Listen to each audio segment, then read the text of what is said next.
சீரியல்களின் full எபிசோடுகளை Sun டிவியில் ஒளிபரப்பான உடனே எக்ஸ்க்ளூசிவாக சன் நெக்ஸ்டில் மட்டும் ஃப்ரீயா பாருங்கள். போதும் போதும், நீ என்ன சொன்னாலும் அதை நம்பிட்டு இருப்பேன்னு நினைக்காத. போலீஸ்காரங்க கிட்ட நீ தானே ஆளை அனுப்புனதா சொன்ன, அத பொய்யுங்கிறியா? அது உண்மைன்னு போலீஸ்காரங்களும் உன் வீட்டு ஆளுங்களும் நம்பணுங்கிறதுக்காக தான் நான் அப்படி சொன்னேன். அப்படின்னா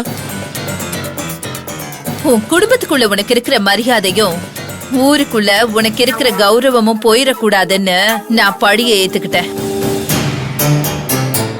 என்ன சொல்ற? பழி ஏத்துக்கிட்டியா? என்ன கதை விடுறியா? நீ ஏன் பழி ஏத்துக்கணும்? அப்போ பணத்தை எடுக்கிறதுக்கு உன் ஆளுங்களை தான் அனுப்புனேன்னு ஏன் சொன்ன? நீ நம்பினாலும் நம்பலனாலும் அதுதான் உண்மை. அப்புறம் போலீஸ் அடிச்சு விசாரிப்பாங்கன்னு பயந்துகிட்டு உண்மையை ஒத்துக்கிட்டு திரும்பவும் உன்னை நல்லவன்னு நம்ப வச்சு வெளியில விட சொல்ல என்ன கூப்பிட்டு அனுப்பிருக்கியா? இந்த போலீஸ் இந்த ஊரு யாருமே என்ன நம்ப மாட்டாங்க. ஆனா நீ என்ன நம்புவேன்னு நினைச்ச. உனக்கும் என் மேல நம்பிக்கை இல்லாம போச்சு. சரி விடு, இதுக்கு மேல உன்கிட்ட நடந்த உண்மையை சொல்றதுல என்ன பிரயோஜனம் இருக்கு? ஆனா ஒரு விஷயம் தெரிஞ்சுக்கோ சிதம்பரம், நான் ஜெயிலுக்கு போறதுக்கும் தயங்க மாட்டேன், இந்த போலீஸ்காரங்களை பார்த்தும் பயப்பட மாட்டேன்.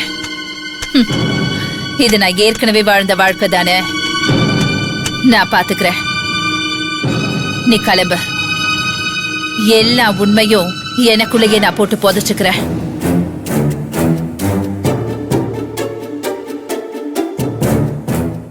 என்ன உண்மையை சொல்ல வந்தா? இவதான பணத்தை எடுக்க ஆள் அனுப்புனேன்னு சொன்னா, அப்புறம் ஏன் இப்படி பேசுற? ஒருவேளை இவளுக்கு வேற ஏதாவது தெரிஞ்சிருக்குமோ?